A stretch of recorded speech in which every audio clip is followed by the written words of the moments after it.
فکان قاب قوسین او ادنی، کہ محبوب قریب ہو جاؤ اور قریب ہو جاؤ، پھر 2 کمانوں کا فاصلہ رہ گیا۔ اللہ رب العزت ہی بہتر جانتا ہے کہ اللہ کا حبیب اللہ سے اس نے کیسے ملاقات کی، وہاں راز و نیاز کی کیا کیا باتیں ہوئی۔ آپ صلی اللہ علیہ وسلم جب اس منصب پر فائز ہوئے، اللہ رب العزت نے آپ کو پھر ایک تحفہ عطا فرمایا امت کے لیے، 50 نمازوں کا تحفہ اللہ رب العزت نے آپ کو عطا فرما کر واپس روانہ فرما دیا۔ جب آپ صلی اللہ علیہ وسلم چھٹے آسمان پر پہنچے، موسیٰ علیہ نبینا علیہ السلام سے ملاقات ہوئی اور آپ نے حال و احوال دریافت کیے، پوچھا تو آپ نے فرمایا کہ اللہ رب العزت نے مجھے 50 نمازوں کا تحفہ عطا فرمایا ہے۔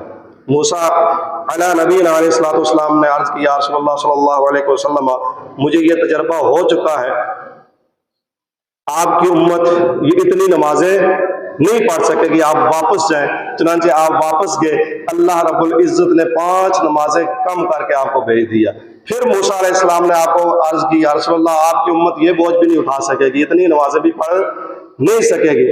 کرتے کرتے 9 مرتبہ نبی پاک صلی اللہ علیہ وسلم نے اللہ کے حضور جا کر عرض کیا، 5 نمازیں کم ہوتی رہی، 9 مرتبہ آپ نے 9 چکر لگائے۔ جب واپس چھٹے اسمان پر پہنچے، جب 5 نمازیں رہ گئی تو موسیٰ علیہ نبینا علیہ السلام نے عرض کی، یا رسول اللہ صلی اللہ علیہ وسلم یہ بھی زیادہ ہے، یہ بھی نہیں پڑھ سکے گی۔ آپ صلی اللہ علیہ وسلم کو پتا تھا کہ اگر اس بار میں گیا تو میرے رب نے میری بات کو ٹالنا نہیں ہے، لیکن آپ نے فرمایا کہ مجھے اب کی بار جا کر پھر یہ عرض کرتے ہوئے کہ کم کی جائے، مجھے شرم محسوس ہوتی ہے۔ تو آپ نے جب یہ الفاظ ادا فرمائے تو غیب سے آواز آئی، اے میرے حبیب، آپ کی امت میں سے جو امتی صرف 5 نمازیں ادا کرے گا، اللہ رب العزت اس امتی کو 50 نمازوں کے برابر ثواب عطا فرمائے گا۔ روایات میں آتا ہے بذریعہ براق پھر آپ واپس تشریف لے آئے حرم مکہ میں۔ جب آپ نے اپنی قوم کو یہ واقعہ بیان کیا تو قوم نے جھٹلایا، انکار کیا، طرح طرح کے سوالات کیے۔ والذی جاء بالصدق وصدق، ایک طرف تو انکار کرنے والے ہیں اور ایک طرف آپ کا دوست، آپ کا حبیب سیدنا صدیق اکبر اس واقعہ معراج کی تصدیق فرمانے والے ہیں۔ آپ نے عرض کیا، یا رسول اللہ صلی اللہ علیہ وسلم وہ رب جو آپ کے خادم جبریل کو ہزاروں مرتبہ آپ کے پاس لا سکتا ہے، کیا وہ آپ کو ایک مرتبہ اوپر نہیں بلا سکتا ہے؟ دشمن انکار کر رہے ہیں، طرح طرح کے ہیلے، حجتیں اور سوالات، اعتراضات اٹھا رہے ہیں۔ ہر جگہ جب ان کو منہ کی کھانی پڑتی ہے پھر آپ سے یہ سوال کرتے ہیں۔ دشمنوں کو یہ پتا ہے، ابو جہل کو، ابو لہب کو اور مشرکین جو مکہ ہیں ان کو یہ پتا ہے کہ نبی پاک صلی اللہ علیہ وسلم اپنی ظاہری حیات مبارکہ میں کبھی بھی مسجد اقصیٰ نہیں گئے۔ اب وہاں مسجد اقصیٰ کے حوالے سے وہ سوال کرنا شروع ہو گئے کہ وہاں کتنے دروازے ہیں، کتنے ستون ہیں، کیا کیا ہے، نشانیاں پوچھنا شروع ہو گئے۔ جب آپ صلی اللہ علیہ وسلم نے ہر چیز واضح کر کے بتا دی، مسجد اقصیٰ کی ہر نشانی جو انہوں نے سوال پوچھا صحیح جواب دے دیا، وہ بے بس ہو گئے۔ پھر آخر میں کہنے لگے یہ تو جادو ہے۔ جب وہاں بے بس ہو گئے کہ یہ گیا بھی نہیں اور یہ ساری باتیں سچ بتا رہا ہے، تو پھر اعتراض لگایا کہ یہ تو جادو ہے۔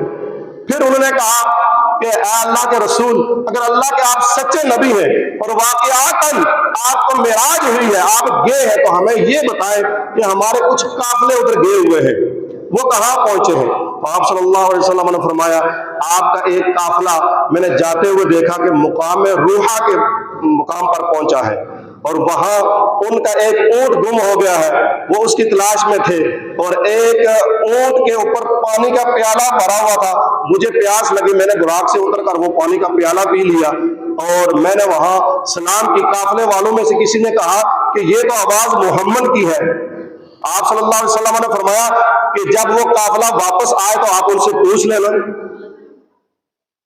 جب یہاں بھی کوئی جواب نہ رہا تو پھر پوچھا کہ ایک اور 3 قافلے تھے، دوسرا قافلہ کہاں پہنچا؟ تو آپ صلی اللہ علیہ وسلم نے فرمایا کہ دوسرا قافلہ مقام ذی فجا کے مقام پر پہنچا ہے اور وہاں سے جب میں گزرا میرے براق کی رفتار سے ان کا ایک اونٹ، اس کے اوپر 2 سوار تھے، فلاں بن فلاں، اور وہ اونٹ ڈر کر بدک کر وہ جب ڈرا تو اس اونٹ سے وہ سوار گر کے ایک کا ہاتھ ٹوٹ گیا. جب وہ واپس آئے تو پوچھ لینا.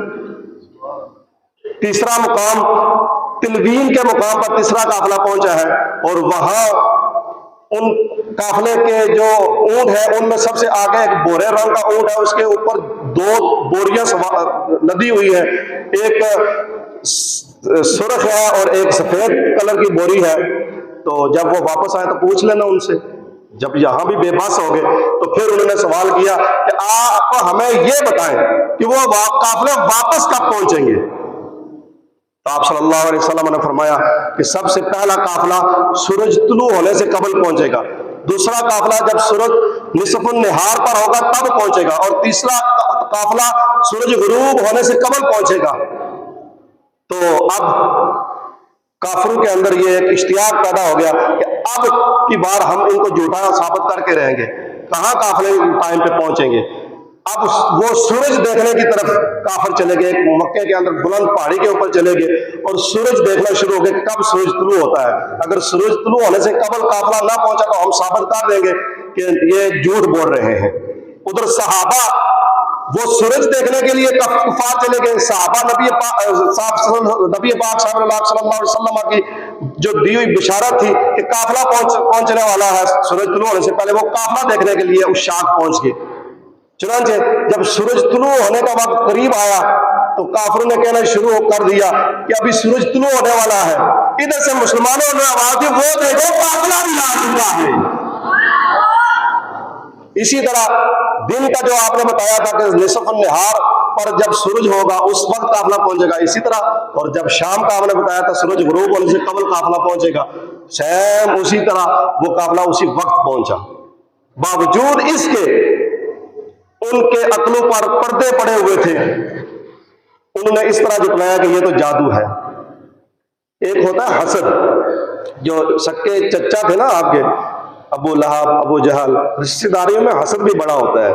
یہ سب لوگ، آپ لوگ بھی اس آزمائش سے گزر رہے ہوں گے کہ جہاں قریبی رشتہ دار ہوتے ہیں نا، وہاں اگر کسی چھوٹے کو کوئی اللہ تعالیٰ عطا فرما دے، کچھ مل جائے، تو جو بڑے ہوتے ہیں نا قریبی رشتے، خوش ہونے والے کم ہوتے ہیں، حسد کرنے والے زیادہ ہوتے ہیں. کہتے ہیں یہ کل ہمارے ہاتھوں میں پلا ہے، بڑا ہوا ہے، ابھی یہ بچہ، ہماری عمریں اتنی ہو گئی ہیں، ہمیں تو اتنا کچھ نہیں ملا، یہ اس قابل کیسے ہو گیا، واقعی کوئی حرام کی چیز اس کا ہاتھ لگ گئی ہے. اس طرح کے جناب الزامات لگاتے ہیں. تو وہ آپ کے سکے قریبی جو تھے رشتہ دار، ابو لہب، ابو جہل، انہوں نے اعتراضات شروع کر دیے اور طرح طرح کے الزام لگانا شروع کر دیے.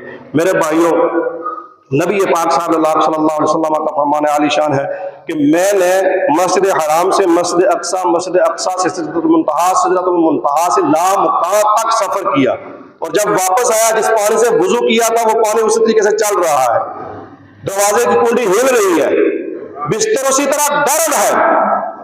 اب دشمن کو یہ اعتراض کر رہا تھا تو وہ مانتا ہی نہیں ہے. اب یہ عقل میں بات نہیں آتی ہے کہ اتنا طویل سفر جس کے لیے ہزاروں سال چاہیے، اتنے کم وقت میں یہ کیسے طے ہو گیا. تو سب سے پہلا اس کا جواب یہ ہے، وہ مشرک، وہ کافر بھی اللہ کو مانتے تھے. نبی پاک صلی اللہ علیہ وسلم نے آج خود یہ دعویٰ نہیں کیا کہ میں گیا، فرمایا سبحان الذی اسری بعبدہ، پاک ہے وہ ذات جس نے اپنے بندہ خاص کو سیر کروائی، یعنی کہ یہ سیر، یہ معراج اللہ نے کروائی ہے. اس کے اوپر سب سے بڑی دلیل یہ ہے کہ یہ اللہ تعالیٰ نے یہ سیر کروائی ہے، اور اللہ ہے. اللہ الذی خلق السماوات والارض فی ستۃ ایام، وہ رب جس نے صرف 6 دنوں کے اندر 7 زمینیں اور 7 آسمان